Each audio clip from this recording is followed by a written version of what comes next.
Ciao mga kaligalig! So for today's video nga ay nandito tayo sa Madrid and itatry natin tong famous and oldest restaurant in the world. And ang pangalan ng restaurant ay Butin. And very famous ang restaurant na to, lalo na sa kanilang cochinillos. And kung gusto nyong matry ito, kailangan nyo din mag-preserve ng sobrang aga.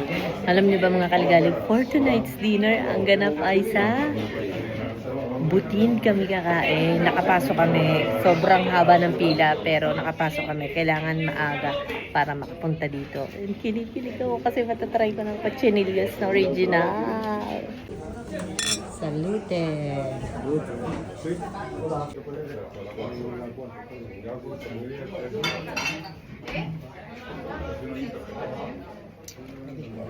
Trivia lang mga kaligalig, itong restaurant na to ay 300 years na siyang nagsaserve ng cochinillos sa mga tao. And kung gusto nyo talaga tong matry, kung magmamadrid kayo, kailangang may reservation kayo. Reservation is the key talaga kasi sobrang daming tao. Nag-check ako mga kaligalig ng reservation dito online. Alam nyo bang 3 months advance, full na yung restaurant as in. So, since dumating kami ng Madrid ng Miyerkules, ang sabi ko sa asawa ko, try our luck. Itatry ko talaga na kung makakapasok kami kahit walang reservation. And luckily, nakausap ko yung isa kong friend na sinabihan nga ako na kung gusto mo talagang pumunta dyan, kahit wala kang reservation, kailangan pumunta ka ng maaga bago sila mag-open. 30 minutes before opening ng restaurant, mga kaligalig, nakapila na kami sa labas, which is mahaba na rin talaga yung pila.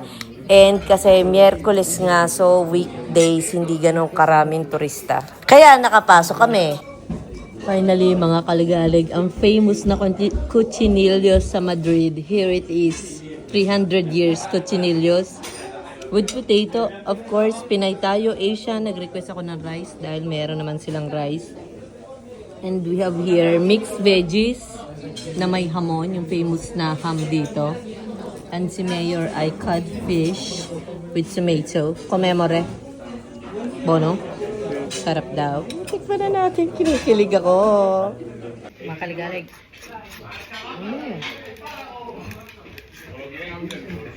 Dalutongnes. Crunchiness. Apeta more. Boy sa jare? First bite si Mayor. Wala nga kang tinidor. Kume. Be.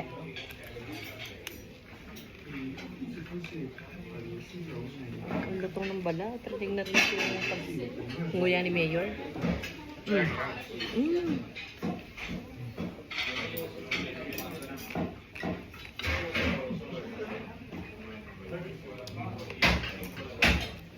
Grabe, ang perfect.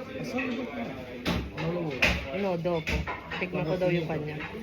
Grabe, ang sarap. Sobrang crunchy outside.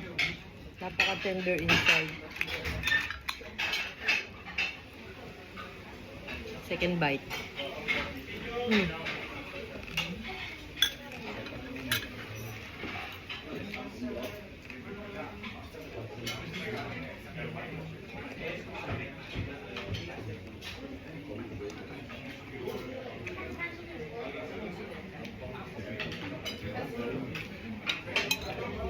Ang perfect niya sa rice, for sure. Yung rice nila maalat, may asin. Sarap.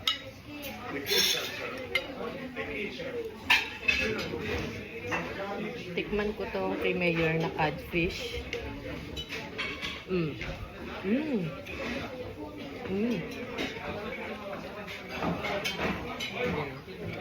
Un altro livello, Dito tayo sa Masosig. Masa buonissima.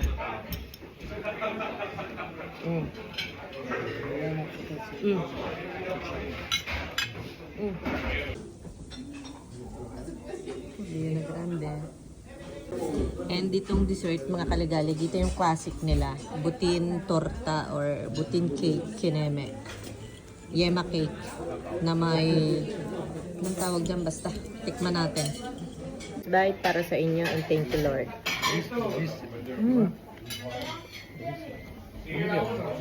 Buonissima matcha.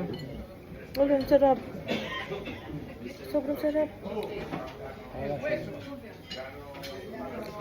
Mm.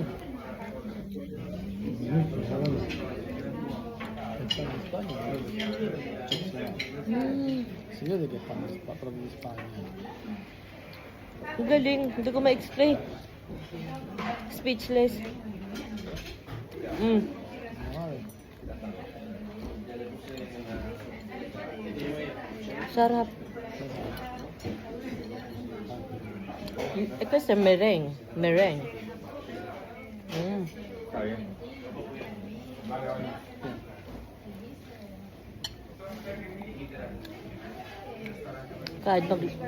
Kahit maglakad ako pa uwi ng Milan, charit.